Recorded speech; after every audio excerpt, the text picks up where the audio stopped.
Hello, everyone. We are live. If you can hear me, please type llama in the chat so I can know that we are indeed live.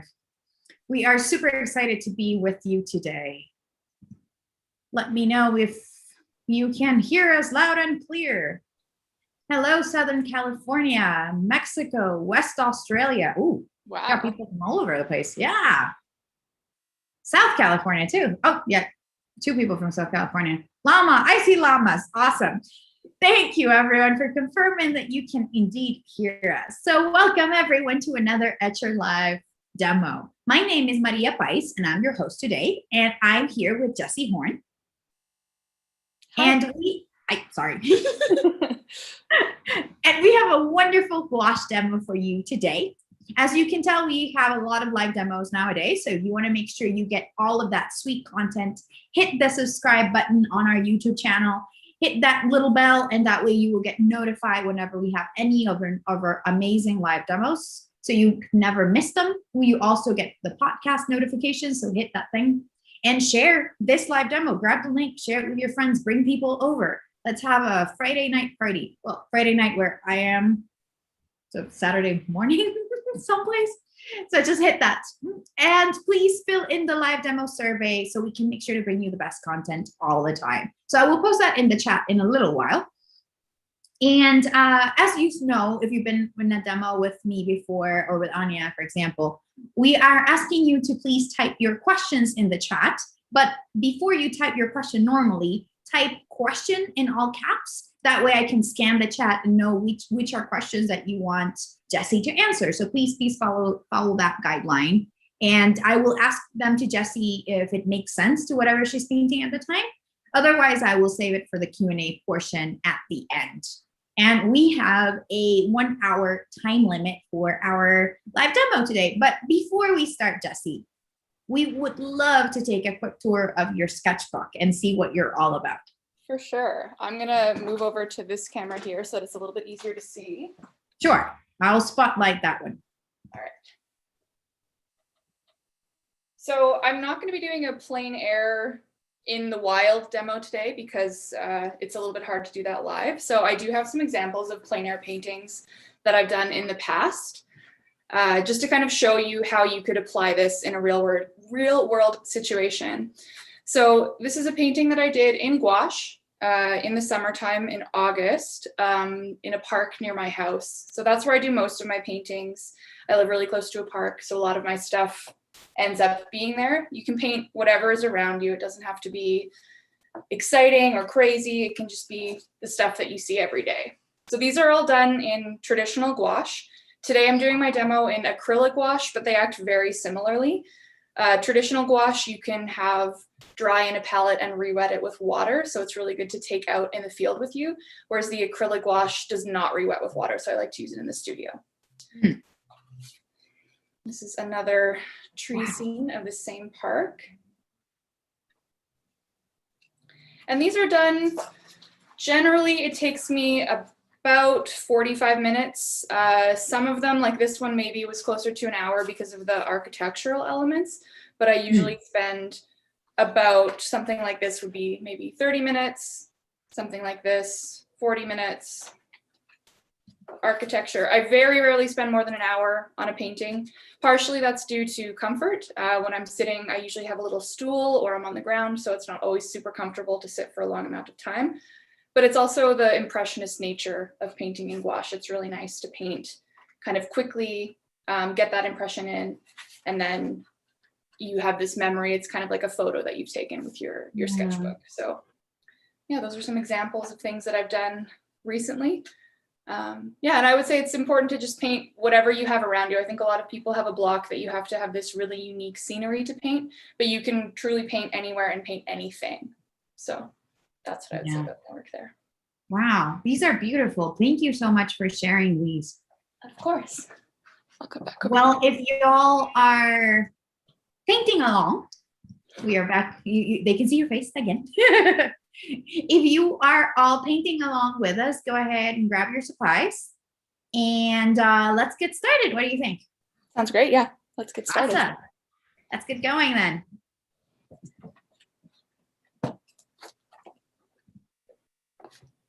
Okay, so to get started here, I have some acrylic gouache with me. I've chosen some pretty basic colors. You can sort of go with whatever you have. It doesn't have to be these exact colors, but I'm starting with an ultramarine blue. That's for the sky, which if you're seeing, I don't know, are they seeing the image that I'm painting from, or? We have it in the description box so they can access it. Okay, so if you want to click the image, you can feel free to see what I'm painting, but it's a kind of grassy hillscape. So I'm starting with a sky. And you can use gouache, acrylic gouache. You could probably even do this with acrylics if you wanted to. It's not too fussy. But gouache gives a really nice matte texture when it dries, which is what I really like about it. It can be a little bit finicky, so your colors are sometimes muddy. I'll talk a little bit more about that while I paint. But yeah, you want to have nice, clean colors and a clean palette is really important. And that's something I can be really bad with. I often have a messy palette. My teachers at art school always gave me trouble for that. So to start with, I'm putting down some water. This is an 1.5 inch brush. I normally don't paint with a brush this large, but it's really good for getting large surfaces. You can do this with a smaller brush too. It doesn't make too much of a difference, but I'm putting down some water for that background. And then I'm taking a little bit of blue just to get our sky. So it's not super important in my process whether I paint on a completely dry surface. I know some people can be a little bit sensitive to having completely dry surface to paint on. But when I start, this is kind of like my sketch. I don't do a pencil drawing before I start. I just go straight into the gouache. So I don't mind if I have a wet palette and it bleeds and it's messy. It's all gonna come together in the end because gouache is great. It's opaque. You can always paint on top of your surface. So that's the start there with the sky. And then I'm done with this brush. I don't need it anymore. It just helps the speed. The next brushes that I'm using just 2 today. You can use more, but I have a 3/8 of an inch angled flat brush and then just a really small, nice round brush for details at the very end. But you can do a lot with an angled brush. Usually if I'm out and about painting, I use pretty much just exclusively an angled brush. It's my favorite one to use. So this is, what kind of paper are you painting on? This here is palette paper. So you can get it at any art store. It's kind of like wax paper. You could use that as well. But it's disposable. So it's good. I find if I'm painting in the studio, you keep a really, really clean palette when you paint with gouache, or I do, I try to. So the palette paper is super helpful. Right. To rip it off when you're done and go on to the next sheet. And the painting, you're doing it on which kind of paper? This is cold pressed watercolor paper. And I think it's Canson brand, but any cold pressed watercolor paper, this is 300 pound. You want like a little bit of the grit and the feel to it so that you get some texture. I don't like a super, super textured watercolor paper, but this one is really nice. It's like kind of in between a cold and a hot press. So cold press is going to be a little bit more texture. A hot press is going to be a little bit smoother. Right. You can see here I have the bleeding, but that doesn't bother me at this point. I'm totally okay with it. I also have, if anyone's wondering, this is just painter's tape around the edges. Not necessary, but it gives you a nice clean line when the painting is done. You can just tear off the tape and it will give you a really good clean edge. So I also generally, especially when I'm working on a big scene like this that has things very far in the background and things very close up, I tend to work backwards to forwards, so background to foreground. So right now I'm looking at this little mountain range that's just kind of peeking out on the skyline. And that's where I'm going to start so that I don't have to go back in later. I can kind of paint over it as I go. And you want to think a lot about shapes. So especially the first layer of a painting, you want to think not that you're painting a mountain or you're painting a hillside. You want to look and say, okay, this is like 2 little triangles.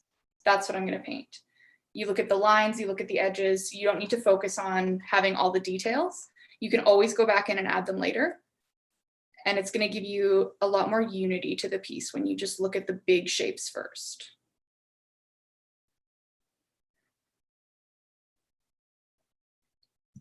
We have a question if gouache watercolors work for this. I don't know what, if gouache watercolors, I'm not sure exactly what paint that would be. Watercolor is a little bit different than gouache. For this specific demo, I would say you should use gouache rather than watercolors because I do work opaque on opaque. With watercolors, you need to think more about where you're putting your paints. You want to preserve your lights. And with gouache, you don't have to. You can always go back.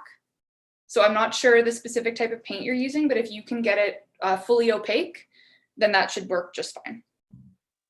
Yeah, you're thinking right now of dark and then light. Yeah, with gouache, you don't really need to worry as much, and with watercolor, you do. Because if I put down this color and I go, oh, that really was not what I wanted, I can go back and paint right over it, and it doesn't matter. But a good way to work with gouache in the beginning is maybe not to treat it like watercolor, but to treat it a little bit transparent at the beginning. Because as I was saying earlier, it can get quite muddy. It also adds like a nice luminescence to your painting. If you start with these sheer layers, as you build up, the sheerness will stay. So you kind of have like a glow from within, which is a really nice effect. So I always start with a lot of water. As you can see, I'm using a lot of water here. A lot of water at the start. And then as I go, I will use less water and more opaque paints. That's super interesting. Yeah. I mean, everybody has their own process with gouache. I've tried a lot of things, but that's sort of the most foolproof method for me that's worked the best. Yeah. It's also. And how do you know which colors to pick?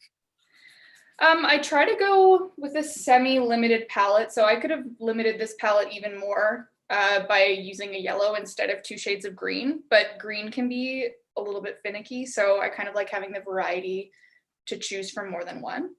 But I would say the best thing to do if you're unsure about colors is just do a limited palette. So you can do colors that look like the thing that you're painting. So in this case, I'm painting grass, which is green, and I've chosen a green, but you could also choose, you could do it with red and black and make it like a completely different style or feeling. You're looking more at the tonality of the scene that you're painting, if that makes sense. So you want to focus on where the dark areas are, where the light areas are.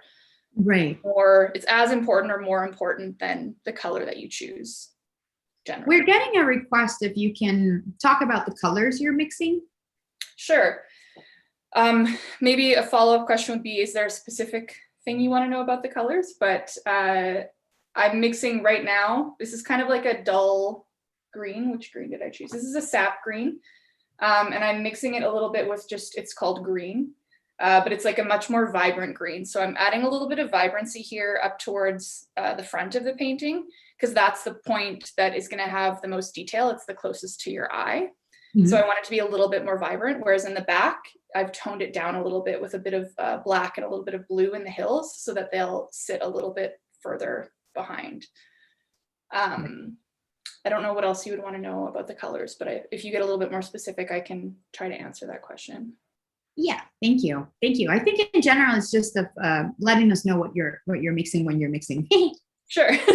Yeah, so that was ultramarine blue, as I said, and then I have a yellow ochre that also helps dull it down a little bit. And then I have just a regular, it's ivory black and then a titanium white. And they're all acrylic gouache. I have 2 brands, but you could get anything. There's many brands of acrylic gouache, so whatever is available where you are, or regular gouache as well. It'll do the same thing. I just find the acrylic gouache is a little bit nicer to paint in a studio setting because it sets permanently. Regular gouache re-wets, as I was saying earlier. So if you're in a studio setting and you're painting something like this and the background is still a little bit wet, it might lift up. The acrylic gouache dries like acrylic paint, so it stays solid. So if I paint and if it's a little bit wet, it'll still lift. But once it's dry, it's on there. It's done. You can go over it and it's not going to lift on you. So it's less likely that it'll get muddy, in my experience. Gotcha. Yeah. They're complimenting your manicure on the chat. Oh, thank you. I painted my nails yesterday. It's on point. Okay, so now we're doing more detailing on the back of those mountains. Yeah, so as I said at the start, I do like to go from the background to the foreground. So in the reference photo that I'm using, there are some like little bushes and trees in the back here. So I'm just kind of giving a suggestion of bushes and trees. It doesn't have to be each individual tree. That's one thing about foliage, actually, that's probably good if you want to do plein air painting. It's good to think, again, in shapes. Don't think about painting every little tree because it's going to look really weird and it's going to give you a headache. It's very hard to paint every single thing. You want to look at the overall idea. So if I have a couple trees that are kind of specifically peeking out here, so I might say, all right, that's where I'll add just these like little tree shapes. But I don't need to do that over the whole thing because they're kind of implied. And once they're implied, in that one spot, your eye just kind of fills in the rest. Your brain does all the work for you. So you don't need to do as much work as you think to get the detail in a painting. So we're simplifying complexity. Yes. Yeah, and it's really cool how, I mean, it's usually at this point in the painting where I feel a little bit like I forgot how to paint because I look at it and I'm like, oh, what's going on there? But it's kind of cool how your brain really does fill it in. So at the end, you're like, oh yeah, you don't focus on those little tiny bits, you just see the whole thing. And your brain fills it all in for you. I actually can already see those trees in the background. Yeah, that's what I mean. It happens really fast. So like, I think my first instinct when I started painting was I would look at that and say, oh, it's not finished. It needs a lot more work. And maybe I'll go back to it and add something later. But in this situation, I would probably look at it now and say, okay, it's like, that's done. Because you also want your eye to have like a specific focal point. You don't want everything to keep your focus. So in this painting specifically, I'm going to add some trees here later. And these trees and this path here is going to be the focal point. So that's where I want to keep my detail. The stuff in the background is going to fade a little bit nicer if you don't add quite as much detail. Right. So it's controlling hierarchy. Yeah. Yeah, the hierarchy is really important. And if people are wondering about colors at this point that I'm using, when I'm painting more in the background, I'm trying to neutralize a little bit. So I'm adding a little bit of black. I try to stay away from a lot of black because that can muddy your work and you want it to look like clear and vibrant. But a little bit of black will dull it, or you can add a complementary color. So in this case, I could grab some red actually and do that. And the red will tone it down. Red is really good if you're painting green. This is just carmine, but you could use any red. Red is really good if you're painting with greens because it does give a bit of a neutralization. Green can be weirdly tricky. I don't know why, but green, our eyes see green is weird. So I just added a little bit of red there, and you can kind of see now it's a more neutral color than the one to the right. That red will just kind of tone it down, knock it back a bit.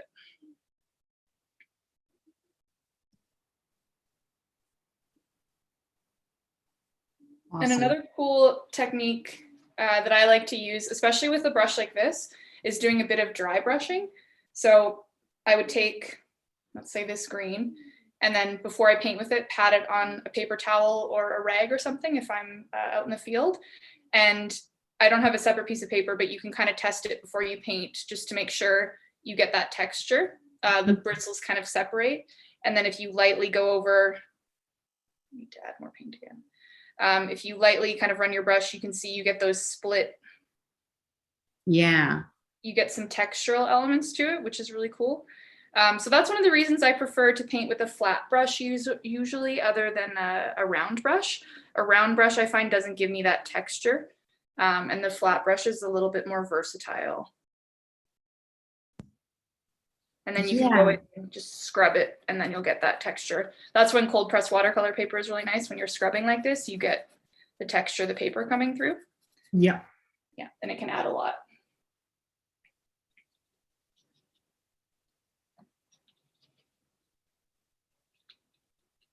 And I do try to keep my brushes clean. Like I was saying, clean palette, clean brushes. You're gonna have a much nicer painting in the end if you keep everything clean and organized, which is not my strong point when I paint, but I try my best. If any of my teachers are here, they know. So how are you simplifying this scene? Because the image in the photo has a lot of like tiny bushes and yeah. So when I did the painting, I've already done this painting for the promo image. So when I did the painting to start with, you kind of want to look at your main shapes. So right here, I have kind of an S-curve pathway, which is also a really good compositional element. If you're ever looking to compose and you're in the field or you're looking at photos, having some kind of a pathway, it automatically leads your eye and it gives interest. So pathways are really, really good if you're struggling for composition. So I saw this S-curve. I have this shape here, which is a secondary pathway. And then I have the mountains or the hills, and I've kind of broken them into two different areas. So the background here, and then the midground here. And this picture I really liked because I did kind of have the glowing area in the middle in the reference photo. It's a lot lighter in color here than everywhere else, which is not so typical for a landscape. Usually it'll be lighter in the background, darker as you go closer. But I like that glowing bit in the middle of the field here. So that was kind of what I was focusing on. So I would say as far as the breakdown of shapes, I guess the sky is a shape, this part of the hill is a shape, this is a shape here, and then my two pathways. And then you just kind of work on each one individually. You don't have to work on them individually, but if you're looking at shapes, that's how I would describe it. yeah, understood.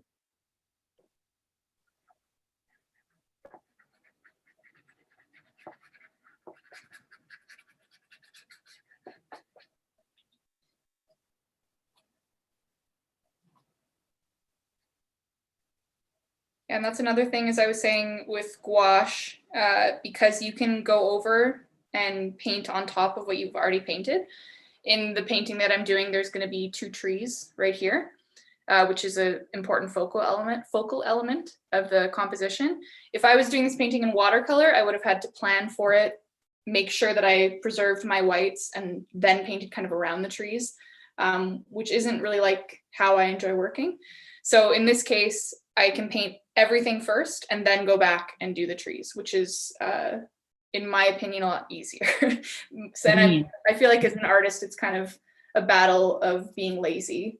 You always want to find the shortcut and the quickest way to do something. So gouache really does that for me. I find that I can take a lot of shortcuts that I can't do with other media. It's also a little bit about personality, I find. Totally. If you're very energetic, I find that acrylic and fast drying media are your thing. Yeah, gouache is a pretty fast drying media, which can be great. It can also be super annoying. It's really good for when you are out in the field or doing a painting on site, because you don't have to worry about closing your sketchbook or getting things ready to go home. Whereas I wouldn't want to do that with oils. I don't do any plein air painting with oils. A lot of people do, but it's very slow drying and it's not my strong suit. I prefer the gouache. So I'm going to switch brushes to this little guy here to add in some bushes or trees. We have a few comments on the chat saying that they like the textural elements and that you make it look easy. Oh, thank you. It's a lot of practice. I think anybody can do it. If I look at my plein air stuff, even from a couple of years ago, it's really tough for me to digest. So it's really practice. I went out in the summer. If you follow me on Instagram, I was out almost every single day in the summer painting. And I'm really looking forward to it getting warm again so that I can go and do that when it's warm. I'm in Calgary, Alberta. If anybody knows it, it's cold a lot in the winter. So we've been having some pretty chilly temperatures, but spring should hopefully come soon. So yeah, I think anybody can do it. If you want to learn how to paint in gouache, just put your mind to it and go out. You don't have to go out every day, but it helps. The more you go out, the better you get. And I think you can do it. People are always really, really hard on themselves, but when I've seen work from other students or my friends, I'm always like, wow, it looks so good. And they're really, really tough on themselves. So I would say be kind to yourself and you'll get there. And other people are going to think your work is great. Another thing I would say is, if I don't know how much you've noticed, I haven't really used white yet. I used white a little bit when I did the sky, but I try to keep my white usage to a minimum because it can get a little bit chalky. It gives it a different feeling, so maybe you really want to use white and it's not going to be that big of a deal. But I try to avoid it at the beginning. So what I'm doing now is I am using a little bit of white, and I'm trying to make this green not too green because I'm going to go in the background here. And I'm going to add in a little bit of highlights that I kind of missed out on these bushes. But I don't like to use that much white because it pulls forward as well. So if you're painting in a background like this and you use a lot of white, the back might pull forward and then it's going to look just a little bit strange. Yeah. And how much water do you have to use for this acrylic gouache? When you're using it directly on the palette like this, you don't need that much water. You can use it right from the tube and it's going to look great. But to start with, like for this much of the painting, I've used quite a bit of water because I want to have the large coverage of the surface area. As I go, I'm going to be using less water. So when I get to this area here, I'll be using less water. And when I get to the trees at the very end, I'll use a little bit of water, but it's not going to be significant. Right.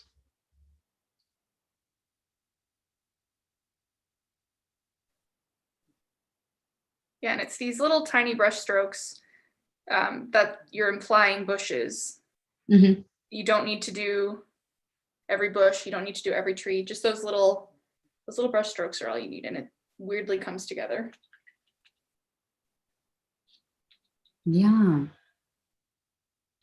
I can already see the mountain and the trees and the bushes. Yeah, and when I first did that mountain, I was like, oh, I don't know about it. But then you just leave it and it kind of fills it in on its own and you don't really have to worry. It's weird how gouache does that. And then again, these are bushes. So these ones are closer up in the background there. I was using a smaller brush, but now I'm just kind of using the edge of the flat brush. Get a bit more dry brushing in there as well. And on my palette, I'm not sure if you can see it, but the gouache is already drying. So it's a really fast drying paint. It's already, this area here is already dry. So you do need to work kind of quickly.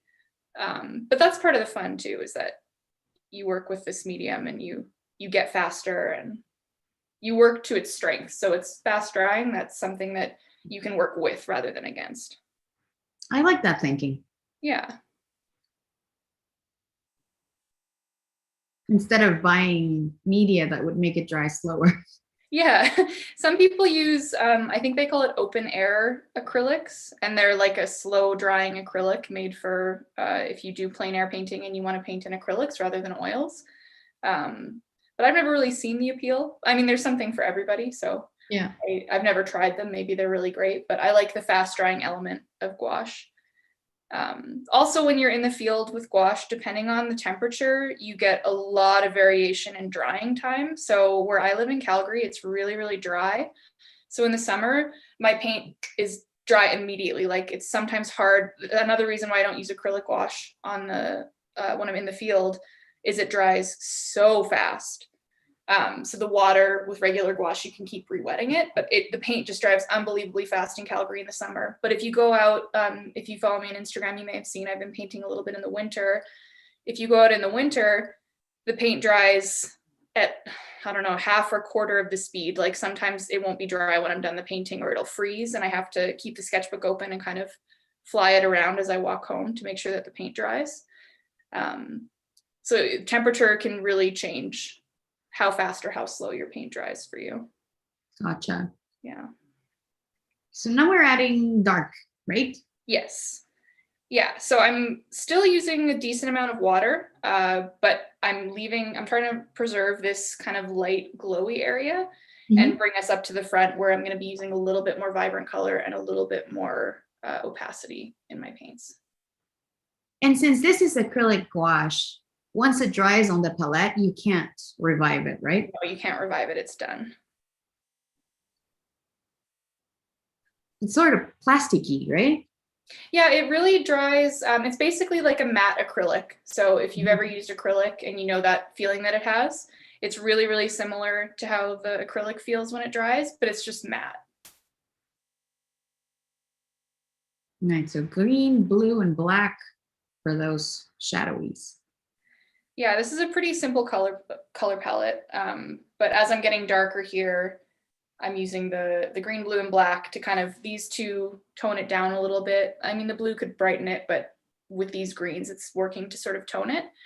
And then once I have the darks in, I'll come in with this more vibrant green, and I have a yellow I haven't put on the palette yet because it will dry before I get to it, but there's some beautiful yellow flowers, and I'll be adding some detail just like straight from the tube yellow at the very end. Right, okay, gotcha.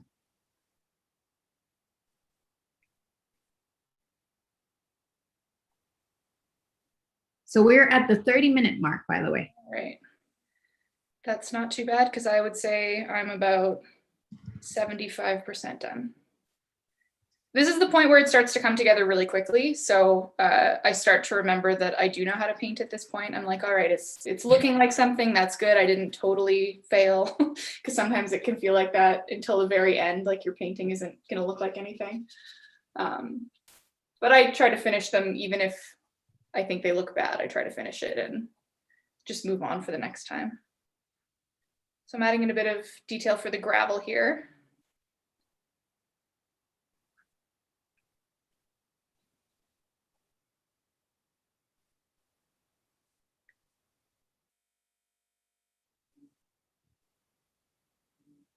We have a pastel artist that is wondering that it seems like you're working light to dark instead of dark to light. Yeah, I would say I do usually work light to dark. It does depend on the scene that I'm doing, but just with the nature of the medium again, it can be sort of hard. You can cover with gouache, you can paint over, but the darker that you have to cover, the harder it is. So it's easier if you go, for my process, thin to thick and then light to dark. But there are so many ways that you could use gouache or treat gouache. It's kind of just personal preference. But yeah, I would say for me, I usually go light to dark. But for the tree in the foreground, on the foreground is going to be dark to light. Yeah. Yeah. Yeah.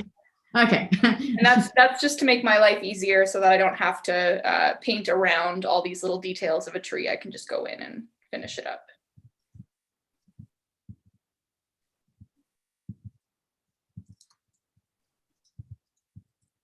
And this sort of stuff here, like, it's not worth concentrating too hard on it. It's really easy to get lost in details, especially if you are in the field painting from life. It's so much more challenging than painting from a photo. It's very, very easy to get lost in details. And then the light will change on you and you're stuck with something that you don't know how you got there. So stuff like this, the little rocks and everything, I mean, the whole painting really, you just want to get it down. Don't think too much about it. And you can always go back and fix something in the end. Especially if you're painting from life. I try not to worry too hard about replicating exactly what I'm seeing. That's something that I think a lot of beginners and advanced artists too actually can get lost in. You want to replicate exactly what you see, but you don't need to. You can make an interpretation of it and it'll look, nobody knows, no one's going to see your reference. Nobody's, I mean, unless they're out there with you, but even then they're not going to care. So I try to simplify where I need to, make some interpretations. It doesn't have to look exactly like it does. Okay, so now I'm going to add these trees. And I've used a pretty opaque white here. So I did add a little bit of water just so I have a slightly better texture. But this is a pretty thick white. And I may need to go over, I will almost definitely need to go over it more than once. But you just kind of slap down the tree trunk. And trees, I've struggled painting trees, as I'm sure many of you who paint have. They can be, I don't know why they're so hard actually. All the little branches, I think it's another thing of simplification where trees are so complicated that you want to paint every little piece, but you just can't, and you shouldn't as well. It looks better when you simplify slightly. But I find trees can be quite difficult. So don't paint every branch. Don't worry about getting every single piece down. Look at the main overall shape of the trunk or the body of the tree and then kind of abstract it. You might not even need to look at the tree while you're doing it. it's just like a pattern. And if you're enjoying all of Jessie's fantastic tips right now, and you want to learn more with her, you want to learn more about landscapes and plein air painting and gouache, then please sign up for her mini workshop. I will post a link for that in the chat. We have been signing, what am I saying? We have been filling up. So I do recommend that you sign up right now if you are interested, and grab your seat. Yeah, and I think that one will be really cool too. I'm doing an architectural element. So this is all based on landscape, but the little workshop will have architecture in it as well, which is a whole different challenge. Yeah. So I'm adding in, these are, I think, some type of a birch tree. So I'm adding in that black edging and the little eyes of the tree. Mm. And we have a question about when do you know when to use water or white to lighten the product? When to use water. I would use water at the start. So for the mountains, the sky here, this area, that's all done with water to get the paleness. But as you're painting further on or later in the process, if you're doing my process, that's when I would start adding white. So like for the gravel here or for the trees, I try to use white more as a detailing rather than an overall image, if that makes sense. Because it does, and it dries differently. Like you can see, it might be hard to tell because it's dry now, but the white here has dried differently than when I first put it down. So the white can be a little bit challenging to get fully opaque. And there's different brands that behave a little bit differently, but it's hard to find a truly opaque white. Mm. I'm just using another, this is regular yellow, to brighten up this green that I'm going to do the branches, or sorry, the leaves of the trees with, because I want them to stick out and come forward. So I've added a little bit of white to get that. And then again, with the leaves, same as the bushes in the background, it's more an idea than of painting all of the leaves. And it's also really nice if you have a direction that you imagine, say the wind blowing. So if the wind is blowing in this direction, then the leaves are going to curve in that direction. Even if they're not doing it in the reference, which they're not, it helps add a little bit of movement. And it makes them look more like a character. It kind of brings them to life. Whereas if you just were to paint them static, it can sometimes just look static. It can look a little bit forced. So I always like to imagine that the wind is blowing them, even if there is no wind. And we have someone noticing the way you hold your brush. And I hold it really improperly, so don't. Yeah, they were asking if there was any reason. No, I hold like this. This is, I don't know why I started holding a pencil like that when I was a kid, and I've never stopped. Sometimes when I paint, I hold it properly, but that's just how I hold a pencil. I don't know why. And no one ever corrected me, so it's just how I do it now. It's stuck. It's stuck. Yeah, I can't change it. It's very indelicate. So I don't know how sometimes I can do the stuff that I do when I'm holding it like a caveman, but somehow it works. So this is, I'm having trouble here bringing the white out. So I'm going to let that dry. And then when it's dry, I'm going to come back and add a little bit of detail. So while that's drying, I'm going to start adding some detail to the foreground here with this small brush, like individual blades of grass. But you don't want to do individual blades of grass all in a row, 1, 2, 3, 4. You kind of want to think of clumps. So like there's a little clump of grass. Yeah. There's a clump. And that's going to keep your eye looking around and seeing the whole image rather than focusing on patterns. You kind of want to find patterns, but you don't want to have bad patterns of just, sticks of grass going across the page. You kind of want your eye to see it as a big image.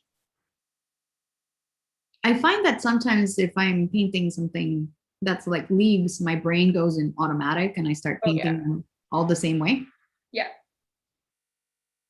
Yeah, it's very easy, I think, when you're painting to go completely on autopilot, which is sometimes a really good thing if you can get into that flow state and your brain just sort of shuts off and you can let it take over for a while.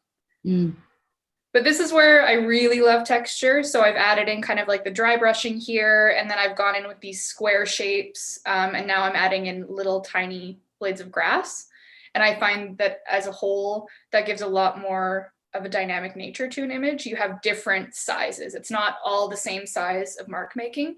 You're going from this kind of textural to little medium-sized squares to little tiny brushes. You're going to get a much nicer feeling in your painting. And you can make that up. It doesn't have to be present in real life for that to work. So I'm going to add, there's also a lot of little flowers here. This was in the springtime in Glenbow Ranch Provincial Park in Alberta. I don't know if anyone's familiar, but that's where this was. So there were a lot of little flowers, and I'm just adding like as dots, little flowers, kind of like you would see clover or something like that. And same as the grass. You don't want to have them too much in a specific pattern. You want them to be able to kind of like have a life of their own, and like you would see in nature. It's unlikely that you see all the flowers completely evenly spaced and just all together. They're kind of going to be shifting and moving and in the wind. And definitely not the same size. Not the same size, yeah. You kind of need a delicate hand at this point, because if you drop your brush too hard, you're going to get a big splatter. But I mean, that's okay too. You can have a bigger flower than the other ones. And this is also where the yellow flowers are going to come in. So I'd say that's probably fine for white flowers. You just need to do what feels good. And I'm going to take a fresh yellow because I've dirtied that yellow with my green. And make sure my brush is really clean. And this is where I'm going to take the paint straight from the tube. This is good quality paint, so I don't need to do anything to it. But straight to the tube. Yellow is a really tricky color. It can be very sheer, even if it's straight from the tube. So you want to make sure what you're painting on is dry, that your yellow isn't contaminated, and don't use too much water unless you're doing a background, because yellow, I've found anyway, in watercolor and in gouache, yellow is very tricky. I don't know what it is, but it can be really, you can even see it's kind of thin here, even though it's right from the tube. It's a tricky paint. Yeah, yellow is an interesting color because it's already so bright. Yeah. That there's little room for error. Yeah, I really struggle with yellow if I'm doing watercolors. I find I can never keep my yellows clean, and they are always contaminated with something. So, but yeah, at this point, I basically just don't want the flowers to look too much of a pattern. They should look a little bit natural and not too bunched up. You want to avoid pairs if you can. It's always better to have 3 things and 2 things versus 2 things and 2 things. It's going to feel better when you look at it. Oh, I did not know that. Yeah, it helps. I don't know compositionally why that is, but you always want to avoid having pairs unless it's a element of your painting and you've specifically decided like these 2 trees look really good together. It's always nice to have a 1 and a 2 or a 2 and a 3 together. So be deliberate. Yeah, be deliberate. That's kind of the big secret to all of that, is be deliberate and know why you're doing it, and it'll probably look good. So I'm going to go back now to these leaves. And there we go. It's dry, so now I'm getting the lighter color that I wanted. And this is thick paint at this point. I've added a tiny bit of water just to make sure that it mixes, but I'm painting almost right from the tube to make sure that I can get everything in there.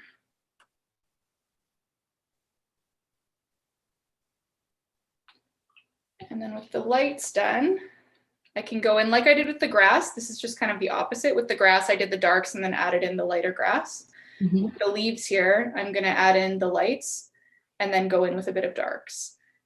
If I was doing this in the field or I had a lot more time, I might wait for it to completely dry, but I feel like it's going to be about 10 or 15 minutes. So I'm just going to go in carefully and kind of how I did with the grass, just like little shapes. So you have, again, that the difference in sizes. It's not all really big or really small. You have the tiny little detailed strokes, but then you also have the medium ones. You're kind of playing with the sizes. I think you're explaining it really clearly. Oh, thank you. I hope so. Yeah. And if it's not clear, like anyone that's listening, if I didn't answer a question or you're still confused, you can always message me on Instagram and I'll do my best to get back to you. Oh, Jesse's really nice. I think all artists are really nice. We have to look out for each other. We do. We do. But yeah, at this point, I could kind of just keep tinkering for ages and ages, adding in more of these little flowers or more little grass. But I would say that's about the end of the piece. Yeah, I could add in, I might add in a little more there actually, that I sort of missed that spot, but. Well, we still got 15 minutes. So if you want to add a little bit more detail, we are good. There's nothing too bad that I want to add, but it's also a struggle sometimes too, like whether I'm painting at home or whether I'm painting out and about, to decide when to stop. That's something that can be really tricky. And it's really not uncommon. It's really common that you can overwork your piece. And it's also a skill to decide, okay, when have I done enough? When can I put it down? Maybe it's because you don't feel like it's good enough, or for whatever reason, you don't think that you want to keep working on it. But sometimes you just have to say, okay, that's it. I'm putting it away. I'm closing my sketchbook and we'll see how it looks later. And then usually in my experience, when you look back at it later, it's better than you remember. I'm a lot harsher on myself in the moment than I am a week or two later when I open up my sketchbook and I go, oh no, that's actually not that bad. So our audience thinks it looks beautiful, that it turned out really nice, and that they learned a lot. Oh, good. I'm glad to hear that. And remember, everyone, if you enjoyed this live demo, imagine all of the amazing information Jessie's going to impart on her mini workshop. And for $5.50, it's a steal. It is. So go ahead and sign up. It's on March 28th. And if you can't attend the live session, we do send out a recording. So it's awesome either way. So sign up for that live demo. I'm sure it's going to sell out. It's on March 28th. And I'm really excited for the live demo. I think that'll be mini workshop. Yeah, for the mini workshop. I'm really excited for that. It's painting architecture is a whole different ballgame. So I mean, it's a lot of the same principles, but when you're doing architecture in a scene, it can be really challenging. So something fun to work at and a good challenge. Yeah, and it's going to be interesting to see how you break it down. Because if you broke down a complicated landscape with so many details, it's going to be cool to see how you break it down for an architecture. Personally, I find architecture really complicated. So. Same. Yeah, I also find it quite complicated. It's I've had more practice with it lately, but it took me a lot more effort with architecture than it did with just regular landscapes. Yeah. So now that we're nearing completion, we had a question at the beginning, but I saved it for the end. Can you frame these without a glass? I think you could. I don't know if I would. Just because, especially if you're using regular gouache rather than acrylic gouache, it can always re-wet. Even when the painting's done and it's been weeks or years, if you go to a gouache painting and you put a wet paintbrush on it, it will move. So I probably would use glass, and without glass, you're likely to get dust. And it can be really hard to clean dust from watercolor paper, especially if it's a cold pressed and it has that texture. So I would, even just a cheap IKEA frame or a cheap frame, doesn't have to be anything fancy. Most of my frames are pretty cheap, but I would suggest glass or some kind of a covering on your painting. Gotcha. If you want to frame it, yeah. And then someone else asked about if acrylic gouache colors shift. Yeah, they do. I would say not quite as badly as regular gouache. Regular gouache is really bad sometimes, especially like white. If you're mixing white in with something, it dries a different color than you paint it. So you kind of have to compensate for that. It's not too bad, and it hasn't really hindered me that much overall. I still love gouache, but acrylic gouache does change a little bit in color. Not as significantly in my experience, but yeah, it does still change. They say that this was very helpful. Thank you very much. Oh, you're welcome. There's so many nuances to all the different media. Yeah, it's crazy how different even just one artist's work can look if they're given something else to paint with. Like my oil paintings, I don't think look anything like my gouache paintings. And we had someone ask a question about whether or not your process for doing a plein air painting is different or similar to when you're doing a still life. To a still life. I would say it's probably different mainly in the time that I use. If I'm doing a still life, you can really control the settings. So you can add in lights and drape your fabric beautifully. I'm just going to peel this tape as we finish Ooh, off. that's so satisfying. Hopefully it doesn't rip. A tip, I'll answer the question in a second, but a good tip if you're using paint like this or tape like this is before you stick it down, it ripped a little bit there. Before you stick it down, take it like this and press it onto your pants or your jeans, and then pull it off. And that will take a bit of the stickiness away. So that helps. And this is also painter's tape that you would use on a wall. I find it's a little better than masking tape. Yeah, masking paint is really mean to paper. Yes. So I would suggest painter's tape, which is what I use, and then press it on your jeans or your pants before you stick it down. And then you get a little bit of a cleaner pull. And don't stick it on too early. If you're going to be doing a painting, I find the longer that the tape sits, the more likely it is to rip. So I did this right before we came on so that it would hopefully not rip. But to come back to the question about painting a still life versus painting plein air, yeah, I would say painting plein air is a lot more about speed. It doesn't have to be, but when you're in the elements and you are kind of in the wild, you need to work with what nature gives you, which is often fast changing light. You have to make the decision of where you're painting and where your light is, and then just go with it. And it's likely to change. Whereas with the still life, you can light the room, make everything look beautiful, and it's going to stay like that. So you could leave and come back, do half one day, do half the other day. Yeah. Plein air painting is a lot more in the moment. Yeah. And we have two more questions regarding this, but I think I'll ask you one first in case you have it around. They're asking what they're going to paint for the mini workshop. I don't actually have it on me. I'd have to go to a different room to get it, but I can describe it briefly. It's a bit of a, I don't remember what the architecture is called. It's a picture I took in Athens, Greece, of some of those columns with some cypress trees and some mountains in the background and a couple buildings. But the columns are the big thing. So working on how to paint something strange like an architectural element into a scene kind of similar to this. It's like, again, green grass like it usually is, with some flowers and yeah, some Grecian columns. Awesome. And we have another question. If you're using water-based gouache, could you attend the other class, the mini workshop? Absolutely. You could do it for this one as well. It's really going to behave basically the same way in the studio as it does out in the real world. So the regular gouache is totally fine. Awesome. Then I'm going to bring you back to see your face. Alrighty. All right, there you are. Awesome. So thank you so much, Jessie, for that wonderful live demo. I'm amazed at how quickly it came together, like you were saying. Yeah, it happens really fast. Suddenly it just looks like something. No, and you know, the tiny details and the little blades of grass and adding all that interest. It's just, someone in the chat said that painting sometimes can be like working on an ugly duckling and then it turns into a beautiful swan. Completely. Like I said, it sometimes to me feels like I forgot how to paint until the very end. I go, oh, I've really, I've tricked myself. I thought I could paint, but I can't. And then it comes together at the end.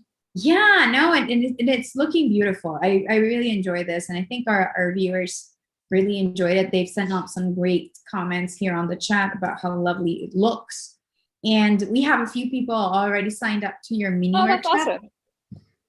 And because I like dropping links, there's the link again, everyone. So you can sign up. And I'm also going to drop the link for our survey. Surveys are important for us here at Etchr because they are a way for us to understand if you're liking the content, if you want different artists, like someone we didn't think about inviting, and you want to have them over in Etchr, that would be super cool. Or like if what else you want to see. So fill in our survey and let us know. We love hearing your comments. We love hearing what else you would like. So please go ahead. And also we are doing workshops. We can do mini workshops for companies. So if you're part of a company and you want to have a private workshop, you can contact us at etchrlab.com and we'll get back to you with more info. Now, if you were painting along or if you're going to try doing Jesse's techniques and we want to see what you do with it, so please tag us on Facebook and Instagram when you made your live demos and your mini workshops. Please tag Jessie. Jessie, what's your handle? My Instagram handle is JSSHRN. So it's my full name, Jessie Horne, with no vowels. JSSHRN. Awesome. So tag Jessie, tag us. We want to see what you create. We would love to see it. It's super, super cool. And we have one final question. Sure. So if one would like to dabble in gouache, what brand would you recommend to try, or what type of gouache? My favorite brand is Holbein, and I would suggest the way that I started gouache was with a CMYK set, so cyan, magenta, yellow, a black, and a white, because gouache can be quite expensive. You know, it can be $15 a tube, and they're not that large. But you buy the CMYK set, then you can mix anything. It's also a really good tool to learn color theory. So you have to mix your own colors, and then you can supplement as you go. But I would say Holbein and then the CMYK set. That's my favorite. The normal gouache, not acrylic. Normal gouache, yeah. I would say start with normal gouache because it's also easier to clean your brushes if you forget, which is something I have a problem with. If you don't clean them right away with the acrylic gouache, you'll ruin a brush. Regular gouache, you can just go back and re-wet it. So I would say the regular gouache, water activated CMYK set. Yeah, acrylics cake your brushes. Yes. And they die, and it's really sad. It can be very sad when you ruin a brush that you really love. So I would say stick with the regular gouache, and then you can also go and paint in real life, like out in the world, and put your paint into a little palette, and then just bring some water with you to re-wet it. So it's much more portable. Etchr's Mini Palette actually is it's a really cool complement for your gouache practice. Yeah. We had the mini palette, when you bring it around, as Jessie's going to show you right now, it has two together. So if you put your paint in the one in the bottom and you cover it, it actually keeps your paint fresh. Yeah, so it's like a really nice porcelain. I haven't got a chance to use this yet because I haven't gone out into the real world to paint, but it comes in this cute little tin and then the paint stays fresh. So that'll be in my kit hopefully in the next couple of weeks when the snow starts to melt. I will show you, I will drop a link to that mini palette on the chat as well, so you can browse it and see all the specs. It's a really, really nice palette. We have several teachers who swear by it, so it's not just me. But thank you everyone for coming tonight, for spending your Friday night with us, and thank you so much to Jessie for all that you taught us today. It was amazing. So thank you. Oh, great. I'm so glad you guys enjoyed it. And thank you so much for coming. I really had a lot of fun. Absolutely. And remember, everyone, we have another live demo tomorrow at noon EST. I will be joining you again with artist Marek Badzinski, and he will be teaching you how to do monochrome urban sketching with fountain pen ink and graphic pen.